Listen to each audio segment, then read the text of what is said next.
First of all, we have to realize that living in the present moment, focusing your mind to the present moment is not a simple thing. It is very hard, but also it is an achievable target. Our great teacher Supreme Buddha taught us, Atitang nanvagameya nappati kanke anagata. You should not chase after the past. And also, you should not make too much expectations about the future. Supreme Buddha said, Yadati tang pahinantang appattancha anagata. What is past is left behind. It is gone. It is over now. Appattancha anagata. The future is yet to come. It hasn't reached yet. Buddha said, Pachupannancha yo dhammang tattha tattha vipassati. What you have to do is live in the present moment and see the present moment as it is. Right? Realize the present moment as it is. So it is very hard to focus your mind to the present moment. Our great teacher Supreme Buddha taught us the nature of the mind is it always runs to the past. Normally, our mind has a habit to wander in the past, memories. Right? When we are alone, when we are solitude, and when we live in our life alone, lonely, normally, it is the nature our mind runs to the past. It lives in the past memories, thinking about them. Sometimes you may regret about them. Sometimes you may be happy about them. Sometimes you may cry about them. Right? So that is the nature of our mind. It is always wandering in the past. And also sometimes our mind try to make expectations, too much expectations about the future. Right? People dream too much about their future, but they do not work for the dreams to come true.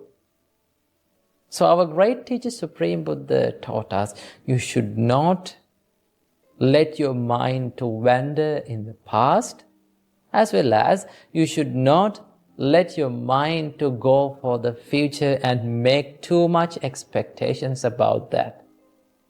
What you have to do is, you have to work in the present moment to make your future better, as well as to make your past better. Because when you live correctly in the present moment, right, your past will be a good one because you have lived in the correct way. And also, if you are sure that you are living correctly in the right way in the present moment, your future will be also a good one because you are doing the right thing right now. So, you need to have a good practice to focus your mind to the present moment. So it should be practiced by meditation as well as it should be practiced in the practical world, in your life. So I will teach you some tricks or things that you should practice in your life to be in the present moment, right? So, when you have a free time, right, dedicate yourself to live in the present moment for a little time. During the day, when you have the free time, allocate your time about 5 minutes to live in the present moment. Sit on a chair, you can close your eyes, and just experience that you are in your present. You are not in your past, you are not in your future, always you are in your present. That is the reality, right? The past has gone as well as the future hasn't come yet, right? So, close your eyes and just try to focus your mind to the present moment. Try to think about what you feel, what you hear, and what you think about, all the things that you experience now will fade away to the past, and it will go into the arena of past, right? So take your time in the day and practice this. The best way to focus your mind to the present moment is the breathing meditation. Breathing meditation is one of the best meditations that you can bring your mind from the arena of past and the future to the present moment. Because the breath, when you're focusing on your breath, right, always the breath arises and it goes down. So this breath prevails in the present. So when you focus your mind to the breath, then your mind is always in the present moment. And also, you have to practice to live in the present moment in your practical life, in your day-to-day life. So how to do that? So it is very beneficial to live in the present when you are in the hard times, when you are going through a problem. Now suppose if a person comes to you and started blaming you. Now when he is blaming, you hear that sound, the words, right? When we think about these words, right?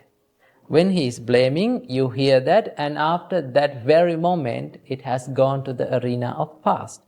Those words are not prevailing anymore, right? But our mind does not like to think that.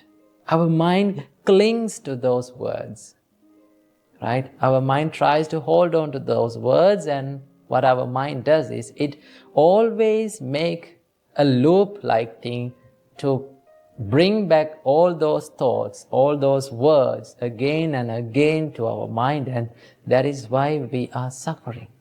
That is why we feel hurt, right? If we can realize the reality that all these words that I heard has gone to the past, they are no longer here anymore, they are vanished, then you don't want to suffer for anything, right? Because it has gone to the past. You cannot do anything about that. But our mind is not ready for that, right? Our mind tries to cling to those words, right? So what you have to do, when someone blames you, when you are going through a hard time, realize that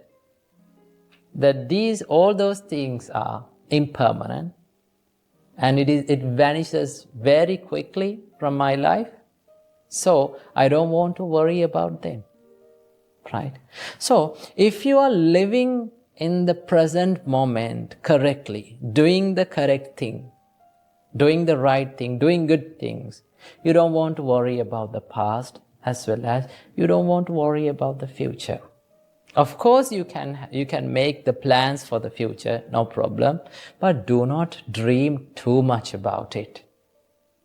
Because the more we dream, it is like we are stopping our vehicle and just looking towards the road without driving, right? The more we dream, we feel jealous about the achievers who achieve our goals, right? So it is like you are stopping your vehicle on the road and looking at the vehicles that pass by. You are not driving, right? You can make your plans, you can make your goals, but do not dream too much about it. Just start working for it, right? So the dream becomes a goal when you are working on it only. So if you can live in the present, doing the correct thing, doing what should be done now, you don't want to worry about the past, as well as you don't want to worry about the future. So in that way, you will have a life without regret and without worrying about the future and the past, and live your life in the present moment and be happy by your life. Namo Buddhaya, Theruvan Saranai. Today, I want to discuss with you about how can we become peaceful And how can we become calm? From our mind. Now we know that we are living in a world where we are constantly bombarded and constantly overloaded with information, with distractions, and all of the chaos. So what happens when we live in such an environment is we become so reactive, and we tend to lose our peacefulness, we tend to lose our calmness in our mind. And then what happens is our frustration, stress, and depression builds in. So how can we deal with this? And what can we do to eliminate these distractions and this constant chatter in our mind and have a peaceful mind in the middle of chaos? So today I'm going to share a few tips where you can practice in your daily life. And then you can, if you practice this, it will be a great help to find peacefulness and calm in the middle of all the chaos. So the first thing that you have to understand is calmness and peacefulness is not an outer source. It doesn't come from outer world, right? It can be found within. So no matter where you live, no matter what the place you live, no matter what you do, if you really focus on this calmness, and if you're clever enough to find that, then you will be able to find the calmness and peacefulness in the middle of all the chaos. So always remember, calmness and peacefulness should be built and should be developed within, okay? And also, you have to remember one thing, that calmness and peacefulness is not about emptying your mind, right? When you become calm and peaceful, it doesn't say that there's nothing in your mind, no thoughts in your mind, right? Thoughts may appear in your mind, right? There will be lots of thoughts, and train of thoughts will be appear in your mind. But when you become really calm and when you become serene from your mind, you tend to not to react to all those stimulations. That is what the real calmness and peacefulness means, okay? Normally, when the thoughts appear, right, when all these kind of trains of thoughts appear in our mind, what happens to us is we oftenly react to them, right? We become panicked and we tend to react to them. So the reason why this happens is because we think that thoughts as us, and we tend to think that I am what I think and I am my thoughts. But in reality, thoughts are not you. You are not your thoughts, right? Thoughts are just like, they're coming and going. It's like clouds, right? There's the sky and there's the clouds, right? So what is the nature of a cloud? It comes and it swarms around and it goes off, right? Sometimes the sky is cloudy, sometimes the sky is moody, sometimes the clouds are scattered here and there, and sometimes the sky is empty. So you are like the sky and your thoughts are like the clouds, okay? So there's a huge distance between the sky and the clouds. But we often think that the clouds as the sky. Sometimes when it is raining, sometimes when it is moody, we blame to the sky, right? We tend to say that, oh, this weather is not okay. The sky is always raining and it's moody. But sky is not raining. Clouds are what forms the rain, right?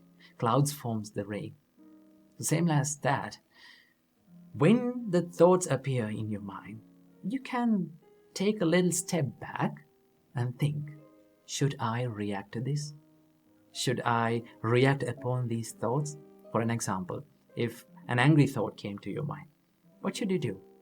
Just pause a little bit and think, should I react to this? You can have a little bit of a time and think about it. Oh, this is anger. I should not react to this. This is jealousy. I should not react to this. Okay? It's okay to have thoughts in your mind. But if you want to be peaceful, you should not, and you should choose to not to react to those thoughts.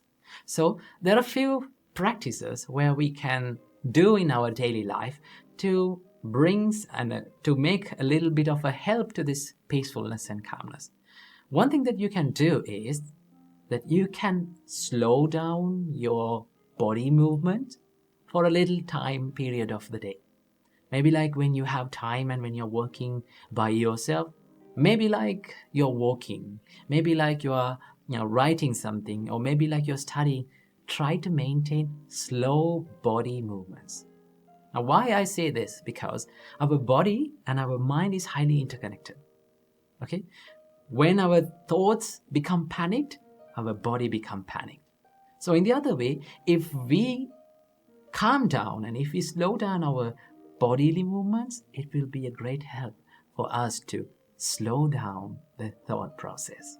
Then you can take a little time and think about what comes to your mind. That is one thing that you can do. And also there's another great practice that Buddha told us to do, that is called breathing meditation. When you do the breathing meditation, you reduce these heavy loads of thoughts into two thoughts: in breath and out breath. In breathing meditation, all what we are doing is we are constantly becoming aware of in breath and out breath. When you do that, it's sort of like condensing your mind. It's sort of like making your mind soft and peaceful and non-reactive. That is what you can do. And also there's another thing that you can do, is to not to judge your thoughts and to be aware of your thoughts. I will give you an example. It's like you're watching a traffic pass by the side of the road, right? You can see cars and bikes and vans and buses are going, but you're not going to judge them. You're not going to stop them. You're not going to chase behind them. You sit by the road and you just watch them. Let the vehicles be the vehicles and you be you. In the same way, let the thoughts be the thoughts and you be you.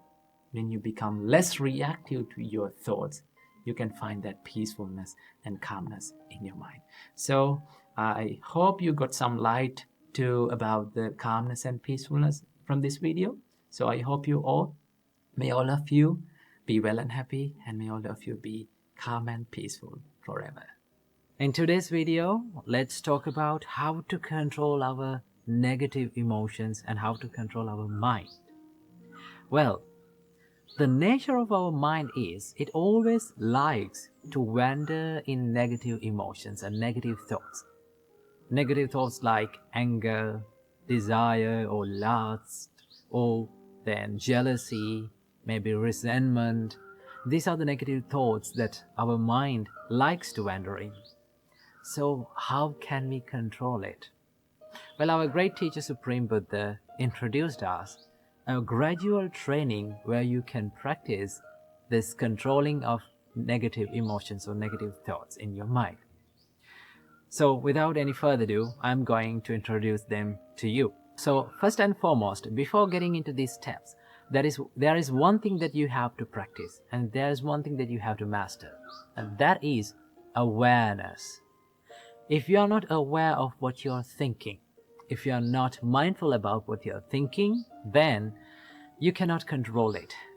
So you have to totally understand and you have to totally be aware of what you're thinking. Okay?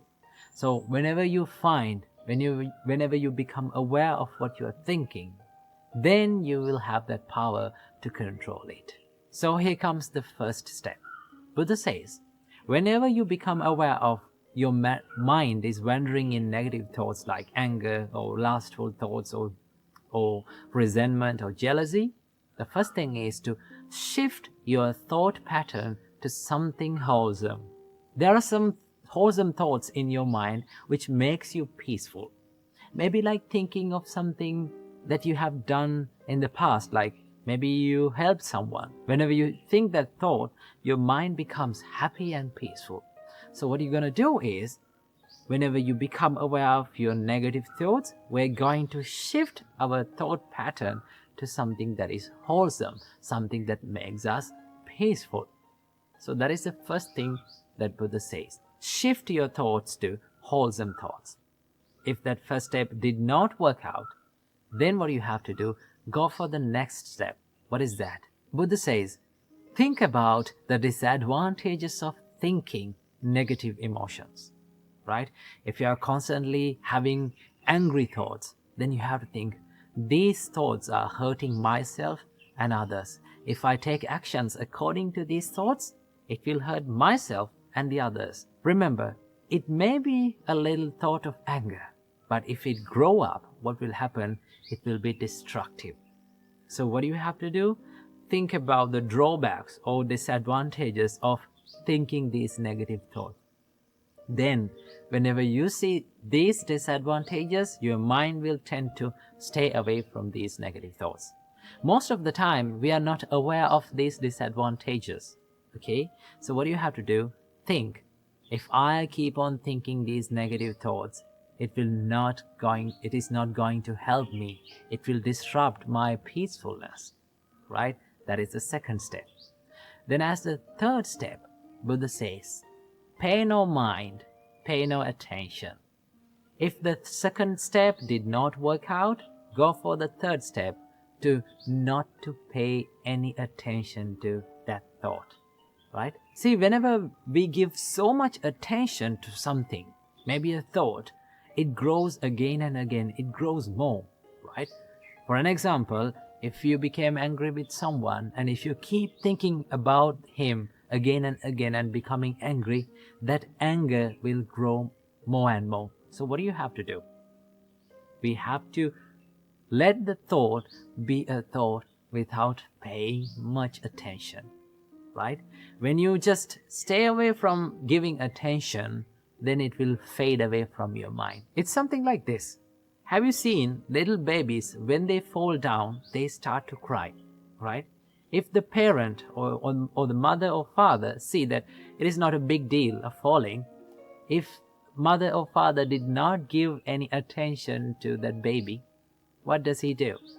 He just don't care about that. He will stop crying. Same thing goes with our mind. If we did not pay any attention to that thought, right? If we did not care about that thought and just let it go and let it pass away from our mind, then it will fade away.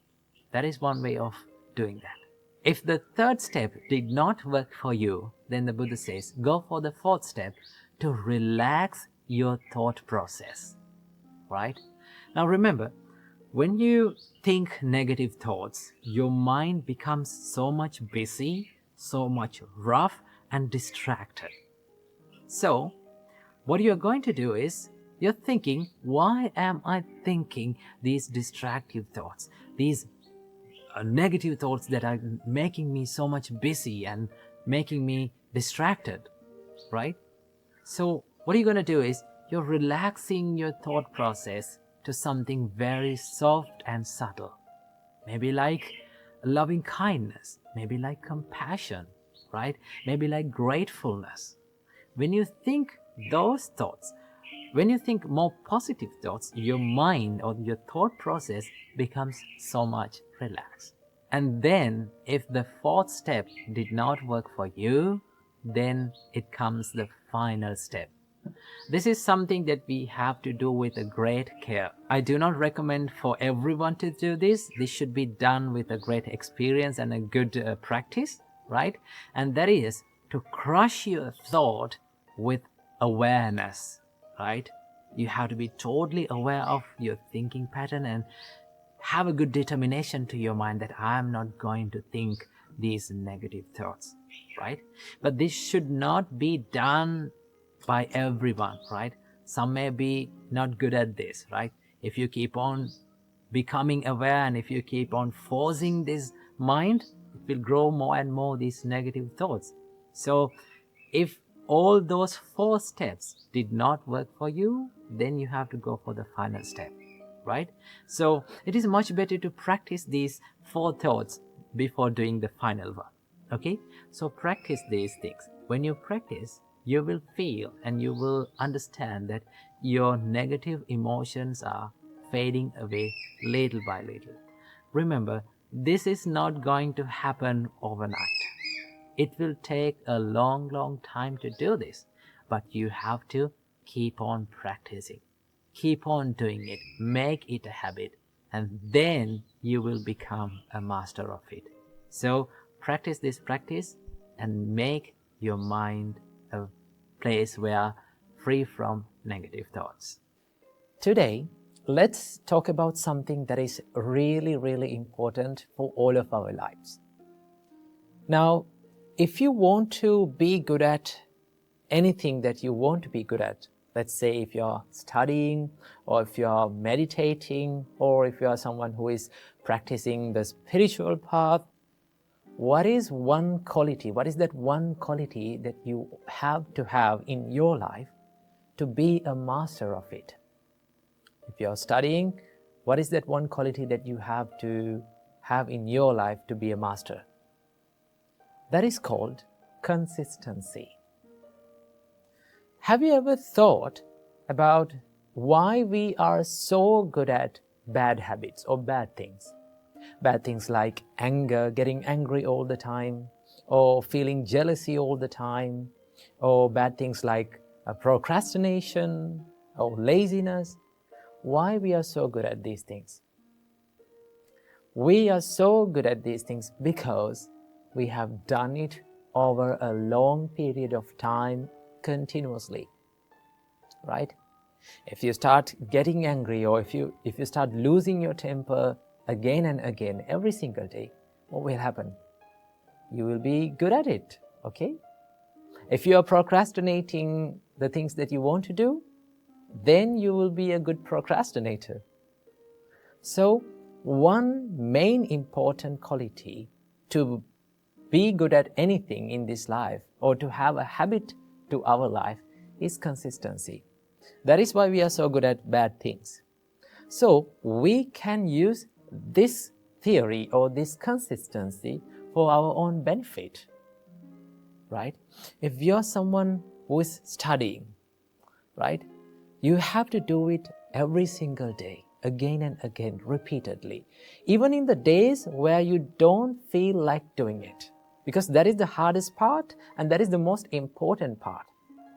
When you feel like not doing it, but if you keep doing it, if you keep moving forward, if you keep going through it, then you will be able to make a good habit of it. And once you become good at it, or once you make a habit in it, then it will be so easy for you.